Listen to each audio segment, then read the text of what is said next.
What is going on, everybody? Welcome back to the channel. This is Eric, and today we're reviewing Jurassic Park 2, aka The Lost World. This is a review series preparing for Jurassic World Dominion, which I am looking forward to, but I have pretty low expectations, to be honest. Now, I talked about Jurassic Park. Blew me away. Jurassic Park 2, I was there opening night. I don't ever remember in my life a theater more packed. There was literally not an empty seat. It was just crazy. It was just the most energy I'd ever felt in a theater. And I've been to some big movies. I've been to plenty of opening night premieres, and I don't remember ever a theater that packed. Walking out that day, I felt by and large disappointed. Not that it was terrible, but to me, it didn't quite live up to the original, but I guess you can't really expect that. I have enjoyed it more and more as I've rewatched it over the years. This is definitely more action-packed. I mean, it just went all out. More bodies, more carnage, although, I mean, obviously it's Jurassic Park. There's not like serious blood or anything, but there is more in this one than the previous. This movie definitely, for a lot of moviegoers, I'm sure, blew them away. For me, I was looking for something closer to the original, a little bit more story, character development and everything, but there was also, I thought, a little bit more cliche, a little bit more unrealistic scenarios, a little more humor that didn't quite land for me. Humor in moments that nobody would make a joke, which this is something that gets worse and worse and worse as the franchise continues. I will complain about that a lot more, especially when we get to the Jurassic World era. First of all, yes, I did miss Dr. Grant, but I think if there's one person they needed to bring back for this movie, one of the fan favorites from the original has to be Dr. Ian Malcolm. He had to be back, and he is back. And funnier than ever. Some of the best one-liners in the entire franchise come in this movie. And I love his first initial appearance. So you have that first scene, and it's a pretty bomb scene. This is when this family just happens upon this island. They think nothing of it. It's just kind of a stop. I don't know why they stopped there, but they stopped at this island. They're just relaxing. The little girl's out exploring, and she runs into these, little dinosaurs. And they attack her. And we don't really know what's happening, if she's being killed or what. Her mom comes up to her, and we see her just scream. Ah! And then the next shot shows Ian Malcolm with the backdrop. He just happens to be standing in front of some tropical backdrop here at a train station. I don't recall, but he's standing there. And it makes him look like this giant dinosaur or something. And it's just hilarious. Hilarious. The whole theater busted out. I laugh every time I see it. Every time. I sometimes forget. Sometimes I haven't seen the movie for a couple years. I'll watch it. I'll forget. And I'll be like, oh, yeah.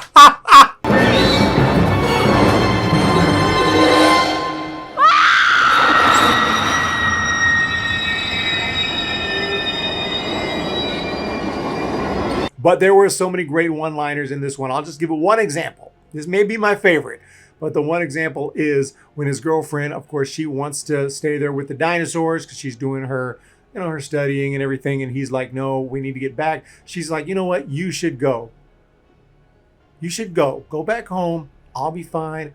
I'll be back here in 5 or 6 days. And he says, no, you'll be back in 5 or 6 pieces. That delivery wasn't as good as in the movie. It was really funny, but love Ian Malcolm. And I love that, especially in the first half of the movie. He is the same Ian Malcolm we remember from the first movie. He doesn't like this. He knows this is wrong. I mean, he knows this the entire length of the movie, but we see it more in the first half when he talks to John Hammond, how John Hammond's explaining his new plans. And he's saying, I won't make the same mistakes I made before. And then Ian Malcolm, of course, says, no, you're making all new ones. But the acting all around is fantastic. Really good. Vince Vaughn is in this movie. I think he's great in the film. You have Julianne Moore. She is fantastic.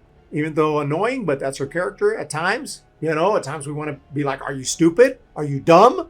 And in some ways she is dumb. I mean, she's obviously not. She's very smart, probably a genius. But she's also in some ways very dumb because she doesn't understand the danger like her boyfriend does. And she should listen to him, Ian Malcolm. One thing I love about this movie, you don't see so much, if at all. You don't really see it at all in the other movie, in the first one. People that we hate. Villains. There are more villains besides the dinosaurs we really despise. And sometimes they get eaten. and they get jacked up by the dinosaurs, and you actually get a little fun watching, some carnage instead of, in the original movie. I mean, there's that one character, I think the guy who's in charge of taking care of the dinosaurs. He's kind of a little stuck up kind of, but I don't remember him being a really bad guy or anything. There's not really any super villains other than, of course, Newman, but even he, I think, kind of likable in a way, even though he's a bad person, and he's the one who caused all that, terrible things to happen in the first movie. But I know his name's not Newman in the movie, but we all know him as Newman. Let's just be honest. Hello, Newman. So, as far as carnage, as far as, the dinosaurs killing and attacking and all that, it's pretty damn badass in this movie. And the action, it's action-packed. It is action-packed. I mean, it really is. From beginning to end, there is definitely a lot of action, a lot of good tension. I don't feel like it's as strong as in the original, because the original is like, I don't know, it's just you feel a lot of suspense in the first one, a little more so than here. But there's still some good suspense in this one as well. I mean, it's got the strong, of course, score, the same one that the first one has. I give more credit to the original, but it is here as well. And there's some other music, some new music introduced that's pretty cool too. There's some pumping, like some music that really goes with some of the action that this needed some more, stuff like that, because the action is really intense and it goes all the way to the end. And it's really never too boring. It does kind of stretch out a little bit. It does feel a little bit overly long, I think, especially when they come back to the stateside. It feels like the movie's wrapping up, but no. Then there's a whole another action scene, and that scene I'll talk about in a little bit, but not my favorite here towards the end of the film.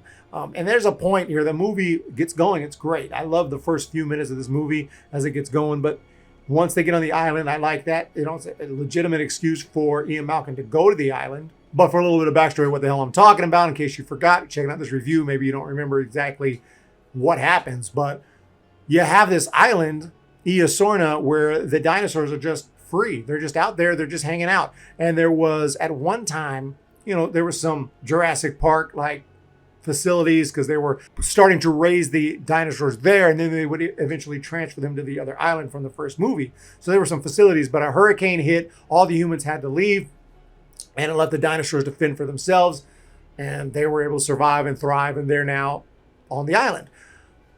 Now, John Hammond has sent out a small team to document their behavior and everything. They're supposed to stay on the outer rim, because most of the plant eaters hang out there, and all the dangerous meat-eating, killing Tyrannosaurus Rexes and whatnot are more towards the center, apparently. Ian Malcolm's girlfriend is already there. This is the only reason he goes there. So he travels there, takes with him a videographer and someone else as well, another expert. So they go there to the island.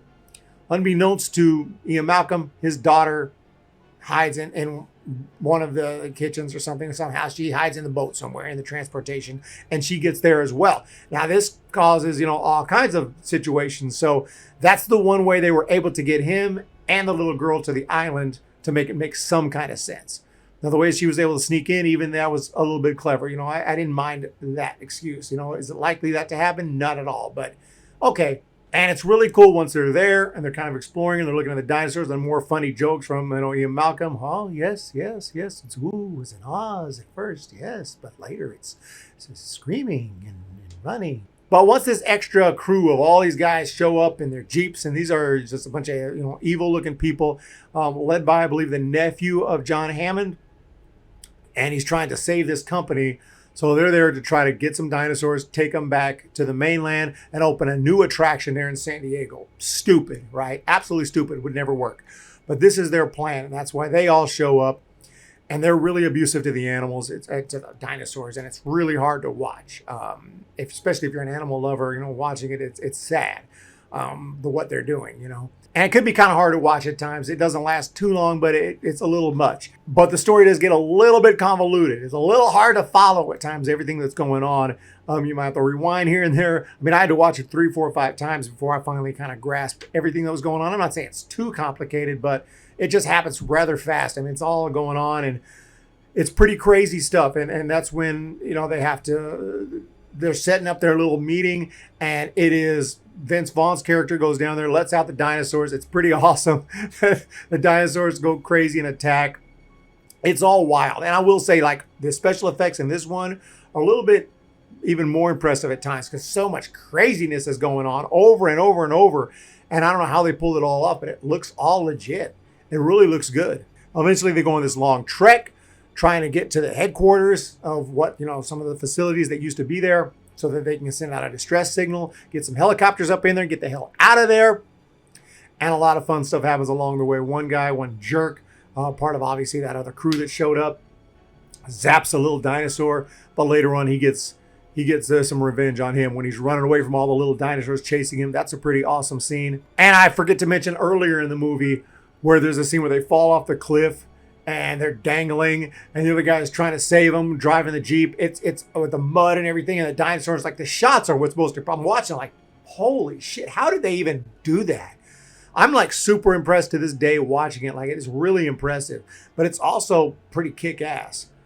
You don't know who's going to make it, who's not. And I mean, you have an idea, but you don't know. Vince Vaughn's character could die. The other guy could die. Obviously, you don't think, pretty sure Ian Malcolm's going to be okay and his girlfriend, his daughter, but it's still pretty terrifying. I mean, the first time. So it's a pretty awesome scene. I wanted to mention that scene as well. Just one of the many crazy action shots in this film. But there are some dumb jokes, and there's one in that moment when they're dangling there, and the guy's trying to help him. What do you need? What do you need? He said, Ian Malcolm, a rope. I got it. Anything else? And then Ian Malcolm's like, yeah, three cheeseburgers. I forgot, with everything on it. 3 cheeseburgers, everything on it. Okay, maybe Ian Malcolm would make that joke, but then the other two chime in, even his daughter, his little girl daughter there, dangling, about to die. About to die. Sure death. Not maybe, it's almost certain death right there. Barring a miracle, they are dead. And she says something like, and French fries, I don't remember. And then the other girl throws in what she wants. It was dumb. It was a dumb joke. It would never happen. At most, maybe Ian says that the 3 cheeseburgers, everything on it, because he's a guy who jokes a lot. But even in that situation, I don't think so. I think he's more concerned with, get the rope, let's go. Help us. I don't like the tension gets just completely released with a stupid joke. That's one of the few, though, in this movie that I can think of. It gets worse as the franchise goes along. The gymnastics scene, not a huge fan of. That was kind of dumb as well. I know that she, earlier in the film, said she got cut from the gymnastics team, and then she does these crazy gymnastics, kicks the dinosaur, and her dad's like, you got cut from the team? And that whole thing was stupid, in my opinion. That's just me. And then back on the mainland, a lot of that was a little over the top for me. There were some funny moments, some really hilarious moments with the little boy looking out the window seeing the dinosaur. And he interacted like a little kid would. He didn't scream, which some kids might. He was like, and he went to go get his parents. There's a dinosaur out in the backyard. So that was funny. But other than that, I thought the whole mainland portion was over the top. Ian Malcolm and his girlfriend, going out and doing these crazy things to save the day. And it was just a little bit unrealistic at some point. And Ian Malcolm, I first time I saw it, and I kind of have calmed down on this, but first time I saw him, I'm like, what is he even doing? This guy would be gone. He'd be like, dude, we're going home now. He doesn't like to be around the dinosaurs. He doesn't want to have himself or his girlfriend killed. At that point, once they're back on the mainland and dinosaurs loose, it's like, look, this is for the authorities. This is for the professionals. They're going to have to deal with this. The military, the special forces is going to be out here, whatever. Someone needs to come out here and deal with this. It ain't going to be me and you. There's nothing we can do. We're going to get eaten. We need to get the hell out of here. That's what I would think would happen. It just didn't seem likely to me that he would be, all on board chasing this dinosaur. But maybe because he understands, this is partially their fault, I guess. They had something to do with this. They were there on the island and now they're here. So this kind of feels like maybe their responsibility. They need to do something about this. So I kind of accept it now, but it used to piss me off. But other than that, I mean, just the lack of, some of the characterization is not as strong, and just the story feels like a little bit more popcorn type, just fun time at the movies. But the action is so good that it's okay. It's okay for me. I really enjoy this film. I think it's actually a great film. I wouldn't say a masterpiece, but I would definitely recommend it. I think that this is a very worthy sequel. Not as good. It's grown on me over the years, and it's definitely not a dull moment. It's pretty damn fun. And you add some really good humor. Ian Malcolm, you get a little bit of John Hammond at the beginning and the end. and just some really cool moments where dinosaurs kill some villains. That's a lot of fun. And overall, it's a fun ride, and I think great film. You guys have a good one. Let me know what you think of Jurassic Park 2, The Lost World. What did you guys think of it?